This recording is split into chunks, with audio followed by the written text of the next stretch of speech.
Okay. Ciao, buongiorno, buonasera. I think we made it. I am not sure. Yes. Oof.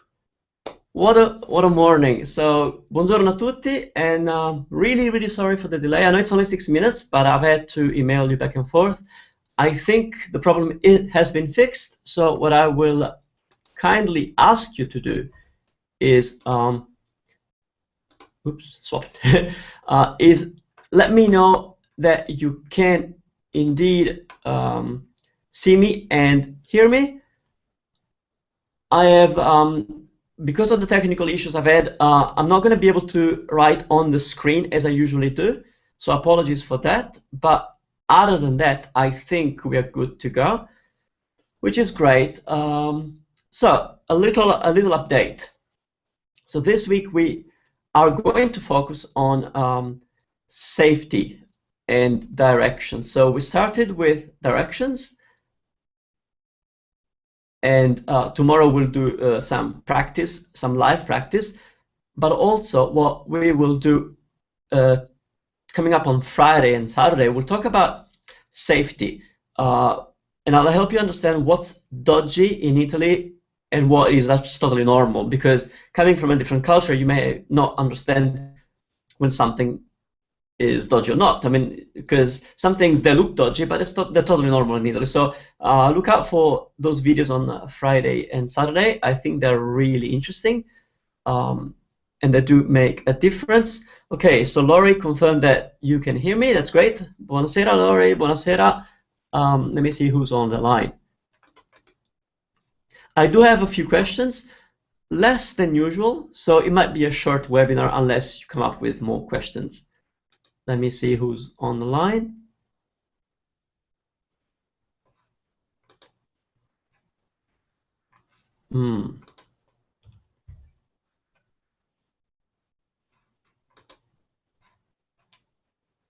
Okay, so we have Ed, Graham, and Sakis, and Laurie. That's great. Allora, buongiorno, o buonasera, ovviamente.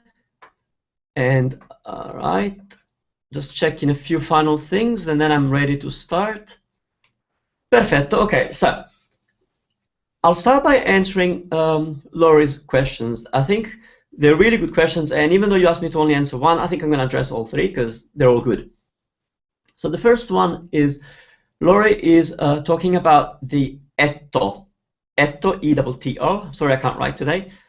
So etto is 100 grams.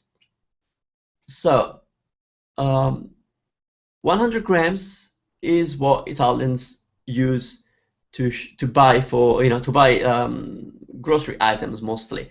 We don't use 100 grammi, even though you could say 100 grammi, 200 grammi. Italians will say un etto, due etti, tre etti. Now, if you are not familiar with the metric system, so 1 kilo is like 2 pounds, roughly. So if you bought 1 kilo of prosciutto, you would have 2 pounds of prosciutto, which is a lot. So what's 100 grams? So Laurie had a good question. She looked up how much is 100 grams. So it's not much. Now in Italy, prosciutto, for example, is sliced really thinly. So 100 grams would get you maybe 8 slices of really thin prosciutto.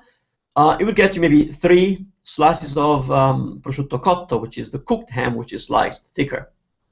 So it's not a lot. It's enough for one sandwich, pretty much. So 100 grams would be 1/10 of 1 kilo. So if you think about 1 kilo being 2 pounds, 1/10 of 2 pounds would be, well, you know how much that is because I'm not good with pounds. So it's 1/10 of 2 pounds. So it's not much, really. So Laurie's question was about how you're going to tell in a supermarket what the price is. So most prices will be expressed either by the kilo or by the etto. If it's by the kilo, the symbol for kilo is kg, like in English. Or sometimes it could be spelled like with Italian words like C-H-I-L-O, kilo. No matter what, I mean, I wish I could show you, but technology is not helping me today. But let's say a label, if something is priced by the kilo, it would say, let's say, euro sign 25 slash kilo or kg. So that tells you that it's 25 euro per kilo.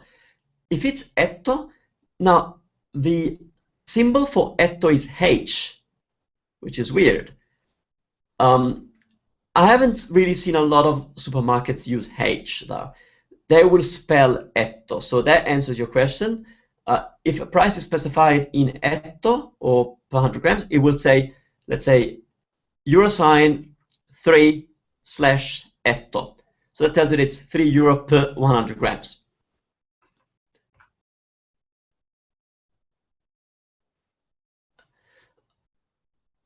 Okay, Saki has a really interesting question. Buongiorno Manu, do you ever sleep? Not really. Not really. I'm putting a lot of work in what I'm doing, and I'm doing research for college. So yeah, I don't get a lot of sleep. So now there's the usual 1 minute delay. So I'll have to wait to see if there's any feedback on what I said about etto and kilo. Now, in the meantime, I will go ahead and answer Laurie's second question, which wasn't a question, it was an observation, but I think it's really a good point. So Laurie is talking about Italian being, in her word, is like a shorthand version of English. So it looks to Laurie that Italian uses less words in many cases. For example, she pointed out that I mentioned when we looked at the verb cercare, to look for, I said that cercare includes the for, so you don't have to literally translate to look, cercare, and then for per, because it would be incorrect to say cercare per in Italian. Now, this is a difficult topic. I have touched on it in the Jumpstart Your Italian series, but the point is this. In reality, Italian is a lot more wordy language compared to English. That's mostly because Italian style is more verbose. We like a lot of words.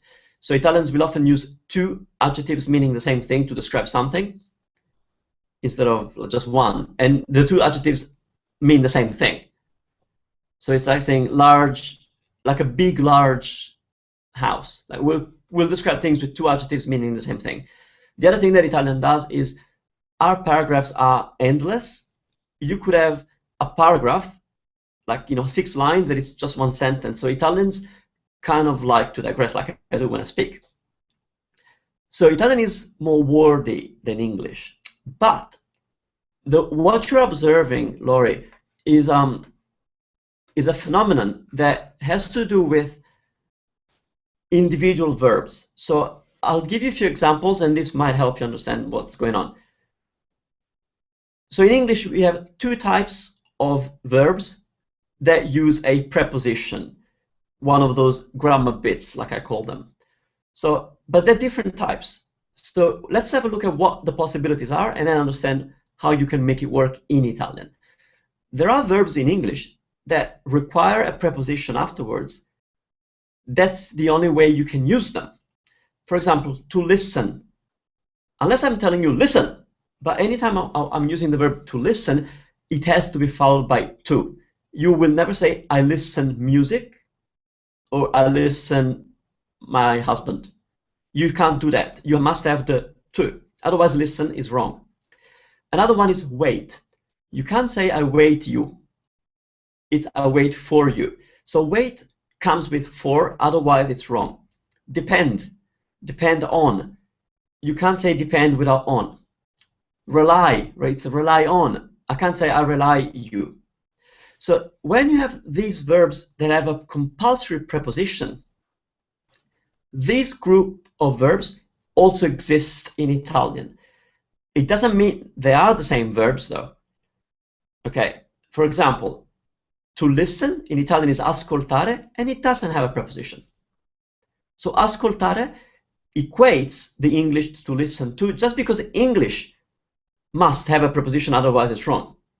Okay. Other verbs, for example, cercare in English is to look for, with the meaning of to look for. Italian is just cercare without the preposition. But Italian has its own group of verbs that only exist with a preposition. For example, dipendere, to depend, in Italian it only makes sense if you say dipendere da. It depends from something. So in English it's depend on, in Italian it's depend from, but also the Italian verb dipendere uses a preposition and it would be wrong to be used without. So that's the first point. Another one would be to start. Well, in Italian, when you start doing something, it's compulsory to use cominciare a. So in English, you can say I started studying. So you don't have a preposition in English, but Italian, the verb to start has the preposition a. The same with finish. When you finish doing something, well, in Italian, you finire di. So how do you do this? Because it's different from English. You can't go from one language to the other because it just doesn't work.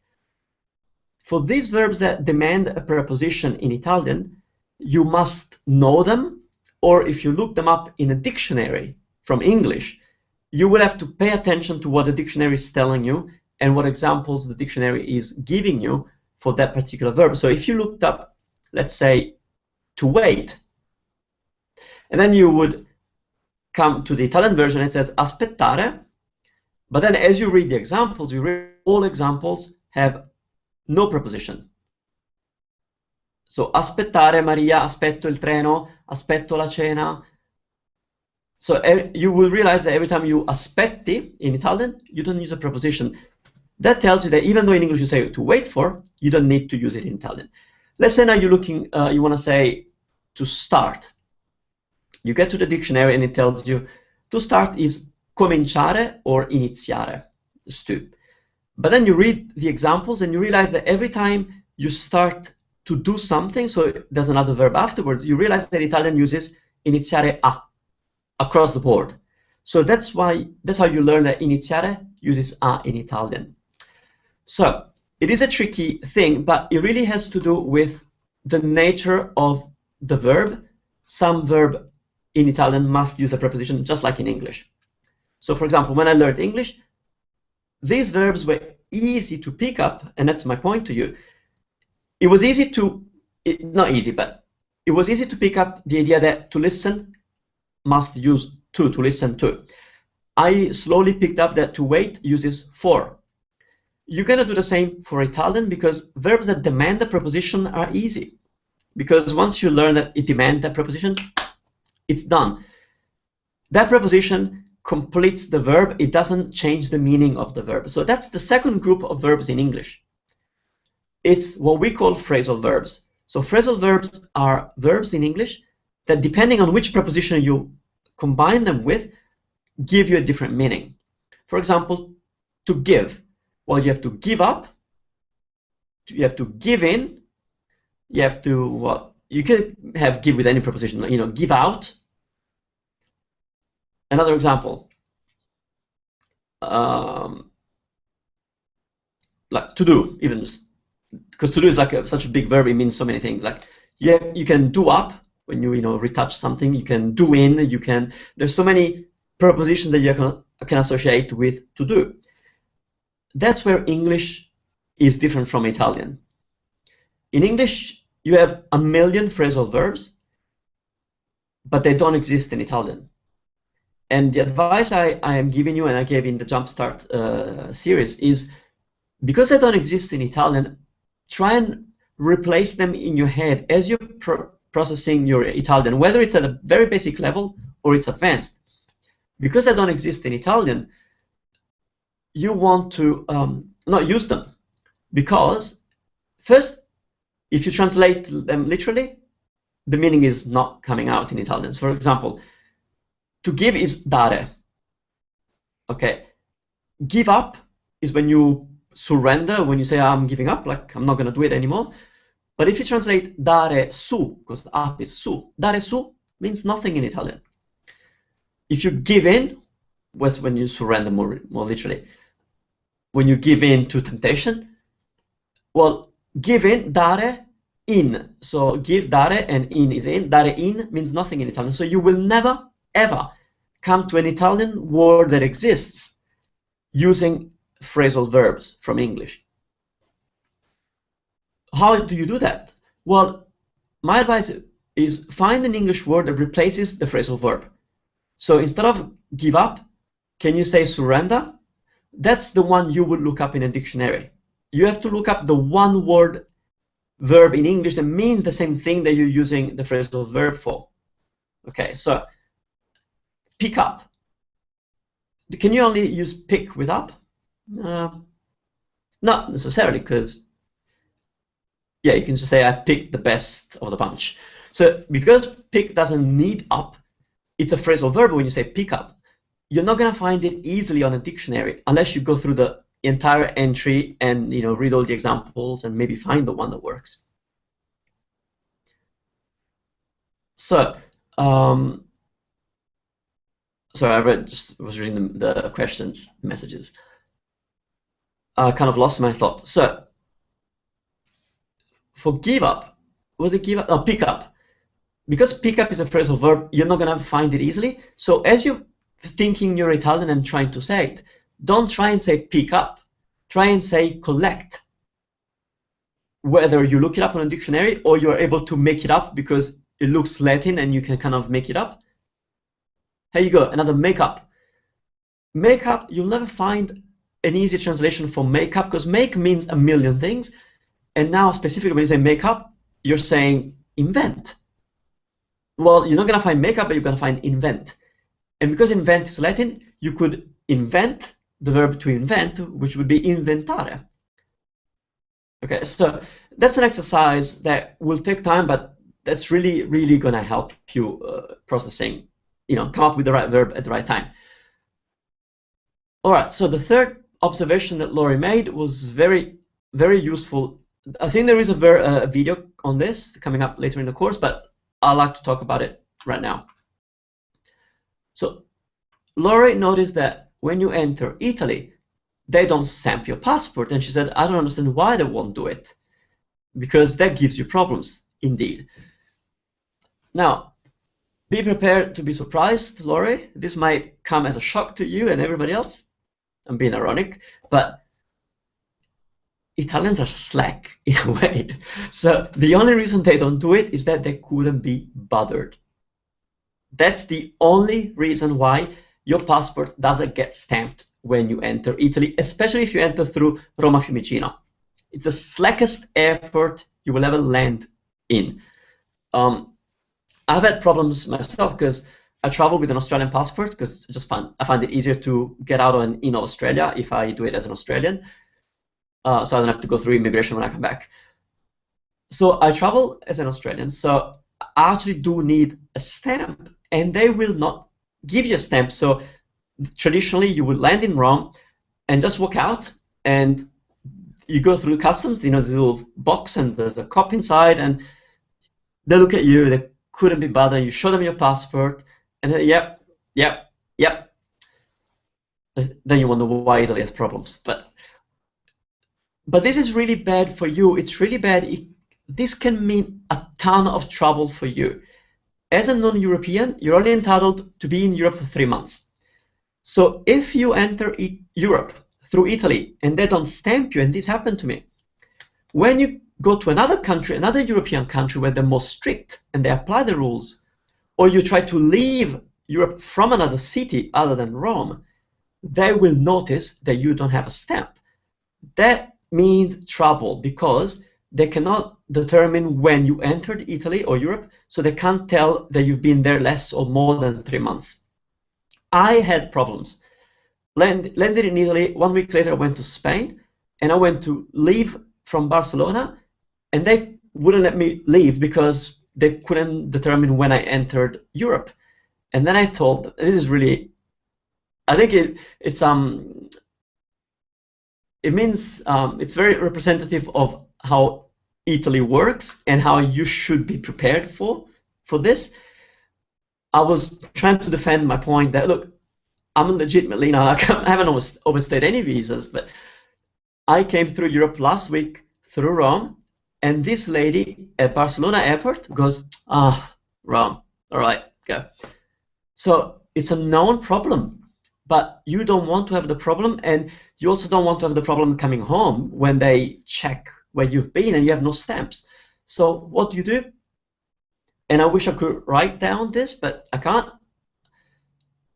So I'll spell it for you. You have to ask for a stamp. It doesn't matter how much they don't want to give it to you. You have to say, scusi, mi fa il timbro. Mi fa, will you make me?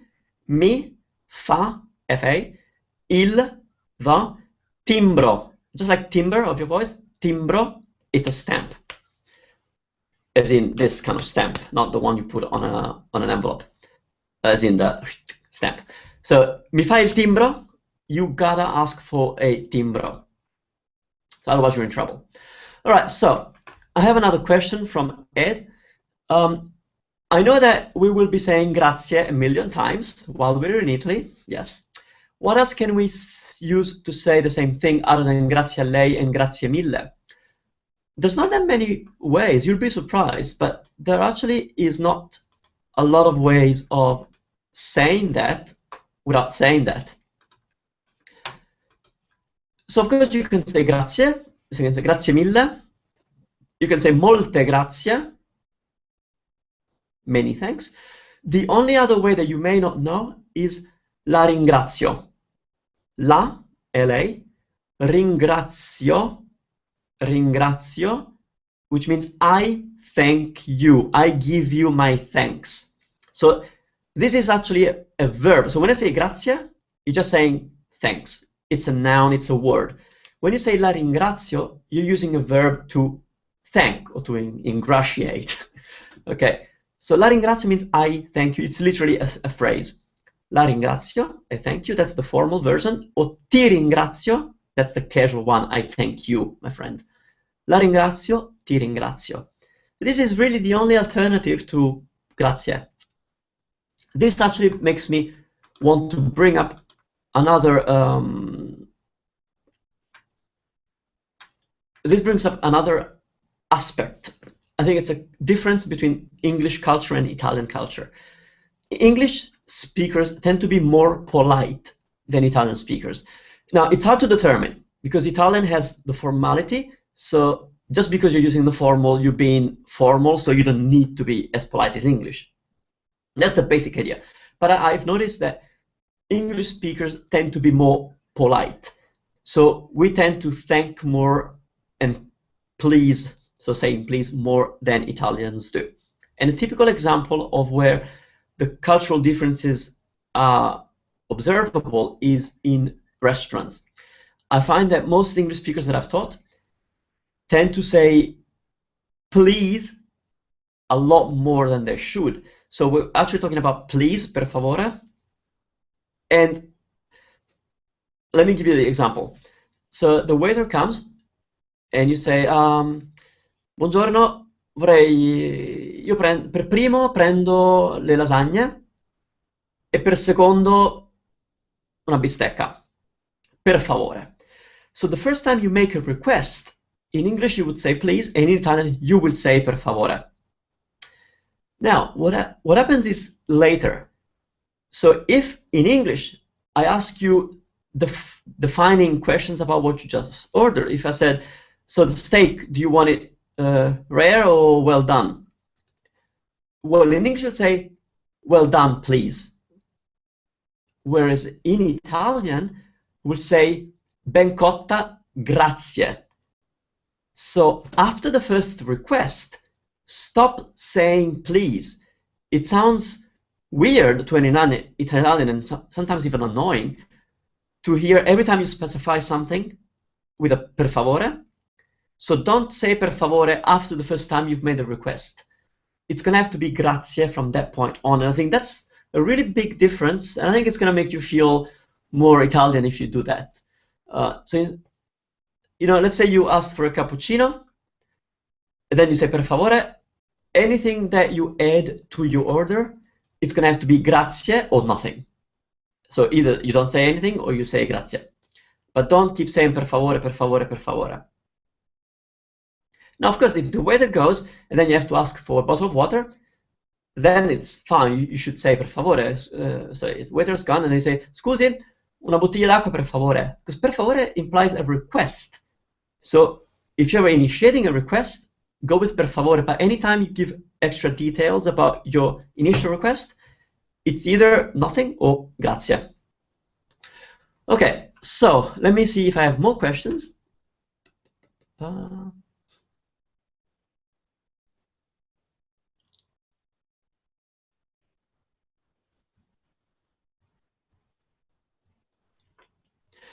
Okay, Sakis, I'm sorry, am I sounding too loud? Is my microphone too loud? I feel like I'm screaming, probably. I have some questions on pronunciation, please. Yes, I love pronunciation. You know, I have an entire course on pronunciation. Well, because I know, see, let me talk about pronunciation first, very quickly. I never cared about pronunciation, and that is why, even though my English is good, I still sound not English. I have an accent. I mean, it's functional. I never have problems being understood. But if I could go back with English, I would have focused on pronunciation first and foremost. This is what I'm doing with my Japanese, which is moving very slowly because I have no time, as Sakis pointed out. But because pronunciation is what gets you understood, no matter how bad your grammar or how poor your vocabulary is. Whereas having perfect grammar, perfect vocabulary, and perfect structure doesn't get you anywhere if the way you pronounce the words is not easy to understand for an Italian speaker. And I think the big difference between English and Italian is that English speakers are used to hearing their language butchered by foreigners because it's the national language, international language. So as an English speaker, you have heard English pronounced with any accent, French, German, Chinese, you know English with an accent. Italians are not that used to hearing Italian with an accent because it's not an international language. And I think the more you work on your pronunciation, the easier your experience is going to be. So I have some questions. Okay, can you please pronounce? Oh, you got me with this one. So because the reason you're having a hard time with GLI is that it's a really difficult sound. It doesn't exist in English, and not every Italian has it. I personally don't have a strong GLI sound because I am from Rome. Every region has speech impediments that are totally acceptable. It's how they speak their dialect. I mean, I don't speak my dialect, but the dialect influences the national language. So I'm going to pronounce it a few times for you, but bear in mind that it's actually a stronger sound than what I'm making. It's GLI is pronounced ye, ye, ye, ye. How is that different from E? Well, E is a vowel. It comes from the tip of your mouth, like E, E. It's kind of frontal, E. How is it different from Li? Li is Li, and it comes from the front of your mouth. Li, li, l, li. Whereas Yi comes from down here. So the best way you could try and reproduce it is, even though it sounds like Li when you hear it, it actually is associated with the G, not with the L. So try and have the Yi start from a G sound rather than a L sound, because if you start with a L, you're going to produce it from the tip of your mouth and you're never going to get there. Start from a G. G comes from here, G. So ye, ye, ye. Ye amici, aglio, aglio, aglio. That's garlic. What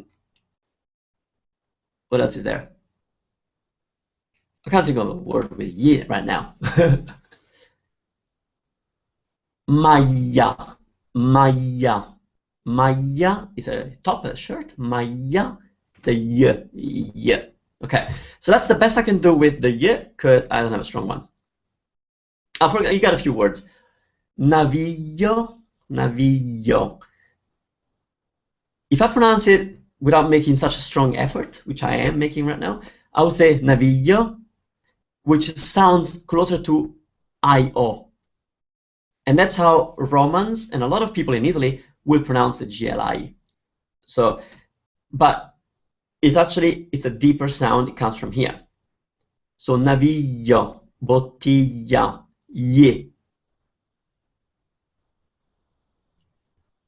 Can you pronounce the 3 different versions of e? Yeah. Well, there's only 2. There's only so Saki's asking about the different sound of e, the vowel e. There's only 2 sounds. Okay. There's an open sound that you have in English, and it's egg, egg, ed, egg. So it's This one is the sound that we have for e with an accent. That's the verb to be, is. So e with an accent means is, or you are, and it's pronounced eh. The other sound doesn't quite exist in English, and it's e. It's closed, it's more closed, e. So here's the difference. I'm gonna say the open one for 3 times, and then the closed one for 3 times. E.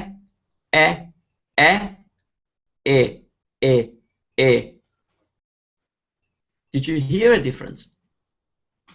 If you didn't hear a difference, it's totally fine. I have been called on this by other Italian teachers because they've seen my videos on YouTube, and they were saying that you should be teaching the right thing. Reality is that I see language as a live thing which is used for communication. So it has to be based on what people use and what works. And if Italians do not make a distinction between e and e, and they pronounce it wrong in 90% of the cases, I don't see why you should worry too much about it. This is different from articles. If you want to get good at Italian, you're going to have to use the right article of the 7 articles, because Italians would never make a mistake with an article. It's second nature for them. So the articles have to be right eventually when you want to progress with your Italian, but the e sound or the o sound also has 2 versions, o and o. O open and o closed. 90% of Italians don't get it right. So every time you look up a new word, the dictionary will tell you which version of the e or o you're pronouncing, but Italians won't do it. So I'm lucky in a way that I am from where I am from, so we have most of those sounds right. But it's only a small section of Italy that has them right. North and South mess them up completely. So even though the word for why is perché, with the closed e, perché, you will hear millions of people saying perché in the North and in Sicily, perché. So the correct one is perché, and the one they say is perché. Guess what? It's the same. So it's technically incorrect, but if 50 million, 40 million Italians say it, how can we say that it's wrong? So I hope that helped you a little bit. All right, do I have any more questions? Okay, so I'll wait a couple of minutes to see if you have more questions. Otherwise, I will wrap it up for today and invite you to join me tomorrow for the live chat, which is also half an hour earlier. We're trying a different time, and for the following week we'll try a completely different time, because as much as I love to reach out to you, I've noticed that other students can't make it. So we'll try and see if we can serve other people at the same time. And then week 6, which is a bonus week that I'm giving to you, we'll have a lot more live interactions. That's the bonus. It's great. We'll have more interactions, and there'll be a different time so that more people can participate. All right, so good. Glad that distinction between e and helped you, and the ye. So are there any more questions? I'll wait another minute or so, and then something. So as you noticed, the first 2 weeks were more intense. There was a lot more stuff to learn, and that's because we were building the foundation of understanding how to make up sentences in Italian, what bits and pieces you needed to make it work, um, and sorry, when I read questions, I get distracted. What bits and pieces you needed and what it's the right way to use which bit every time. So we had to build on more foundations, more like fundamental stuff like masculine and feminine and so on. This week is a lot lighter. It's going to be lighter, even though we will introduce the past tense, which is pretty hard in any language, and it is hard in Italian. The reason why we'll talk about the past tense briefly, and we'll not aim at being perfect, is if you're staying in Italy for more than, if you're staying in one place for more than 3 days, 5 days, you will inevitably make friends or have people that you interact more with, like the bed and breakfast people, other guests, people you shop daily from, like the deli person. And you will find that while the present tense covers a lot of things like general statements, the present tense, the ing version, and the future, you will find that if you have more social interactions, you will tend to talk about the past, simply because people will say, oh, what did you do today? And then you have to say, we went to the Colosseo and we did this and we saw that. And so it's going to be helpful to you to have an idea of how the past tense works, so that you understand when the question is about the past and you can close enough express your point in the past tense. And even if you make mistakes, as long as you're making sure that they understand that you're talking about the past, they understand that it's not now, it's yesterday. So, and we'll share a few tricks on the past tense. But overall, the sessions are going to be a lot lighter, and there'll be more cultural stuff inserted. And always my encouragement to expand your vocab a lot beyond of what I give you and a lot beyond of what you get from the bonuses.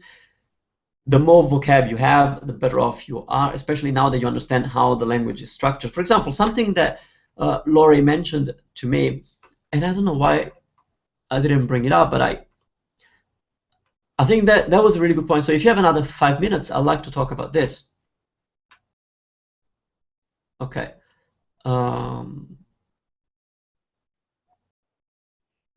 Right. So what Laurie was noticing is that she found it really useful when I touched on going back to all those little grammar bits that you would have with verbs and not. Sometimes you do, sometimes you don't. And I hope I made it clear when you would need one. Is that when I pointed out that we don't have do in Italian, for example, like the do that you use in English to make questions. Do you like this? Or when does the train leave? Italian doesn't have do. So if you try and translate it, you end up making a mess, because first, you don't know it. Oh, which one? And you think you don't know stuff. Or you might make the bigger mistake of thinking, well, do is fare, so I'm going to use fare. When you use do in questions in English, that do doesn't mean anything. It doesn't mean doing. It doesn't mean making. It just means I'm asking you a question. So, oops, sorry. It simply means I'm asking you a question. So it's not a part of the language that we have in Italian, so you can just not worry about it. And the moment you stop worrying about translating or rendering the idea of do, you stop messing up the structure of a sentence. Because if you remember that do doesn't exist, so even in the past, in English, I'd say, did you go to Rome yesterday? But we don't have do or did in Italian. The moment you force yourself to realize there is no do or did, you simplify your sentence to pretty much work the same as in Italian. So if I couldn't use the do in English and I wanted to ask you something, well, instead of saying, do you like pizza, I would say, you like pizza? Which is exactly what Italian does. It makes a statement sound like a question. If I couldn't say did, instead of saying, did you go to Rome yesterday, I would say, you went to Rome yesterday? Yeah? So, and this seemed to really have helped Laurie, so I hope it helps everybody out there. there is no do in Italian. So don't try and use it, because if you try, you make it hard for yourself because it doesn't exist. And the moment you get rid of it, you end up with the correct structure almost every time. All right, so that's it for now. Grazie mille e ci vediamo domani. Domani, allora, alle 9:30, Universal Standard Time, whatever that is. Sono le 10:30 a Londra. E I can't tell you what time in the States, but it will be 7:30 in the morning of Friday here in Australia and a bit later in New Zealand. Ok, allora, grazie mille e ci vediamo domani per la pratica. What we're going to do tomorrow is we're going to do a little bit of direction. So if you can, print out the ugly map that I created, because I will give you directions based on that. So we'll play a game where you ask me where things are, and I will send you places. That's why there's so many numbers on that map, because it's going to be used a lot tomorrow. Ok? Grazie mille e buona serata e buona giornata. E ci vediamo domani. Arrivederci.